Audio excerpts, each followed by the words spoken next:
Bonjour, c'est Amandine pour être essentiellement bien. J'espère que vous allez bien. Une nouvelle vidéo sur la thématique de savoir si vous êtes enceinte. Ça y est, vous avez démarré les essais bébés et à l'attente de vos règles, vous vous posez la question, est-ce que je suis enceinte?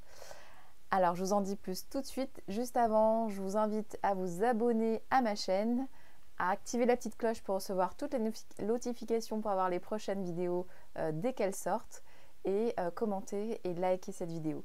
Alors pour aller plus loin, donc moi je suis maman de 2 enfants et vraiment sur mon parcours projet bébé, essai bébé, voilà, j'ai plein de choses à vous raconter. Et là aujourd'hui je vous parle des signes de grossesse. Alors est-ce que je suis enceinte? C'est peut-être la question que vous vous posez là actuellement. Parce que voilà, vous êtes peut-être c'est votre premier mois d'essai, voire ça fait plusieurs cycles que vous essayez de tomber enceinte et à chaque fois vous vous posez la même question, ça y est, le moment tant attendu des règles est censé arriver, est-ce que je suis enceinte ou pas? Alors, j'espère que vous avez appris à vous connaître au fur et à mesure des mois où vous connaissez à peu près le nombre de jours de votre cycle. Ce sera beaucoup plus facile pour savoir où est-ce que vous en êtes dans votre cycle et où est-ce que vous en êtes par rapport à votre ovulation. Donc en général, on compte en DPO, donc date prévue d'ovulation. Donc à partir d'un certain nombre de DPO, on peut considérer que là, le temps est suffisamment grand pour faire un test de grossesse. Mais avant ça, j'aimerais vous dire 2-3 petites choses. Alors, qu'est-ce qui peut influencer en tout cas l'arrivée de vos règles ou en tout cas le retard de règles? Alors, avant de savoir si vous êtes enceinte, sachez que le mental peut vraiment influencer vos cycles, voire même les bloquer.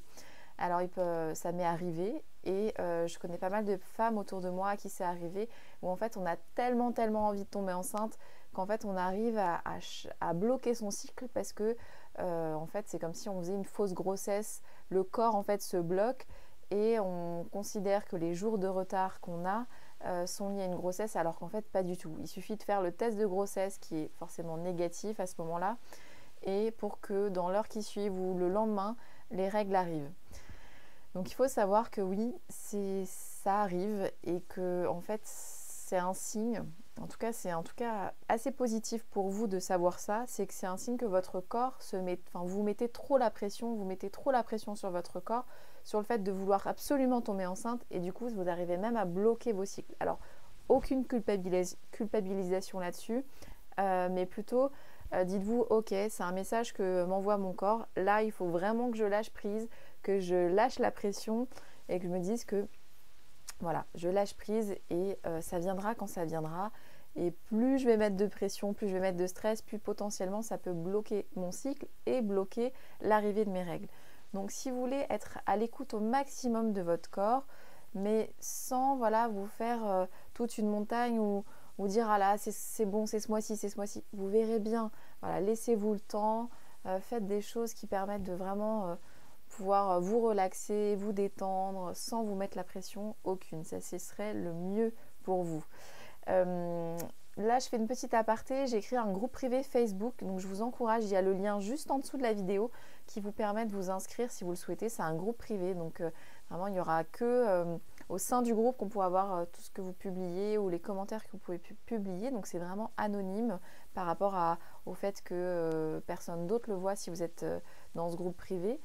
Et vous pouvez partager sur vos essais bébés, sur votre ressenti et je vous accompagne au maximum voilà, sur différentes thématiques dans ce groupe privé. Donc je vous encourage à vous y inscrire pour avoir le maximum d'informations et ça permettra de communiquer plus facilement si voilà, vous voulez être accompagné parce que le plus dur dans ces essais bébés, c'est souvent de se sentir seul et de ne pas pouvoir en parler à d'autres parce que voilà, c'est un peu un sujet tabou quand on essaye de faire un bébé.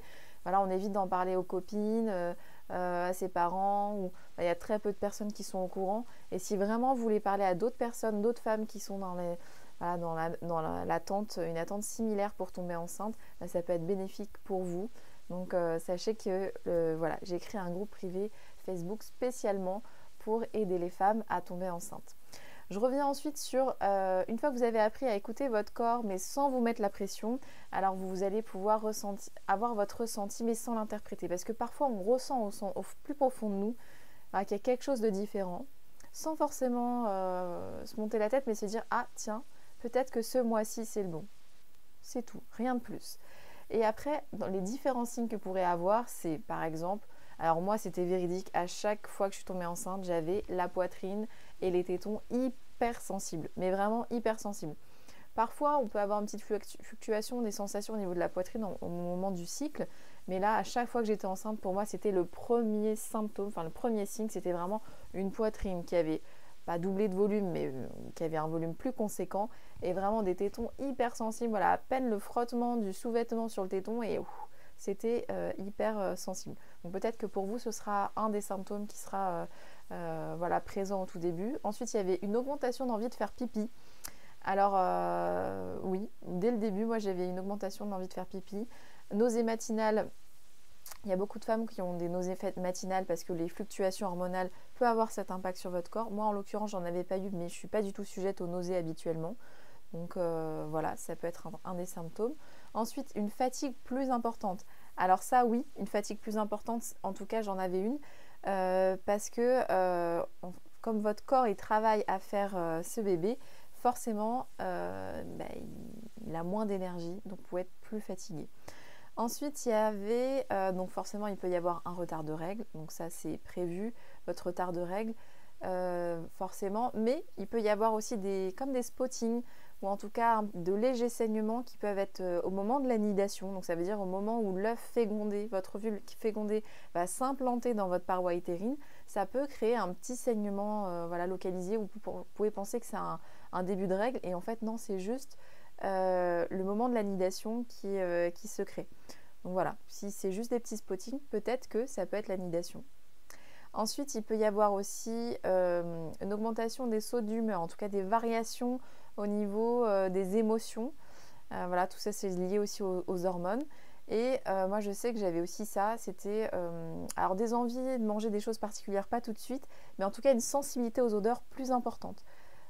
Voilà, pour les premiers signes qui peuvent vous dire est-ce que vous êtes enceinte ou pas. Ensuite, je vais vous dire à quel moment faire un test de grossesse. Alors vraiment, ça dépend de vos tests de grossesse parce qu'il y en a différentes gammes. Alors, ça ne dépend pas du prix hein, en général. Alors, juste ceux qui sont un peu plus chers en général ont un taux de détection de l'hormone bêta-HCG. Donc, c'est l'hormone qu'on trouve quand on est enceinte. C'est l'hormone qu'on recherche, que ce soit dans la prise de sang ou au niveau des urines. Et en fonction des tests de grossesse, le dosage n'est pas le même. Donc ça veut dire que ça va détecter l'hormone bêta-HCG plus ou moins tôt en fonction du dosage. Donc il y en a déjà à 25 unités, donc très rapidement, donc 3 jours avant la date présumée des règles, vous pouvez déjà avoir un positif si vous êtes enceinte. Par contre, si vous avez des tests à 100 unités, donc il faudra peut-être attendre 1 ou 2 jours de retard de règles. Donc il peut y avoir à peu près 5 jours de variation entre les différents tests que vous pouvez acheter. Donc lisez bien la notice et regardez le dosage qui permet de vraiment dépister l'hormone bêta-HCG. Donc en fonction de ça, si vous faites un test trop tôt mais que vous avez une seuil de détection qui est à 100 unités, forcément il va être négatif, mais ça ne veut pas dire que vous n'êtes pas enceinte, c'est peut-être juste que c'est trop tôt. Donc l'idéal en fonction de vos tests, c'est de faire à peu près au jour où vous êtes censé avoir vos règles. Alors parfois on dit jusqu'à 10, à partir de 10 DPO, donc 10 jours après la date prévue de l'ovulation.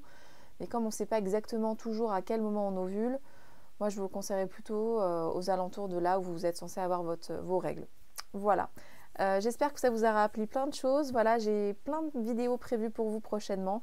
Pensez à vous abonner, comme ça vous recevrez, et d'activer la notification, comme ça vous recevrez en avant-première toutes les nouvelles vidéos. Et pensez à liker et commenter pour me dire ce que vous en pensez. Voilà, je vous dis à très bientôt. Ciao!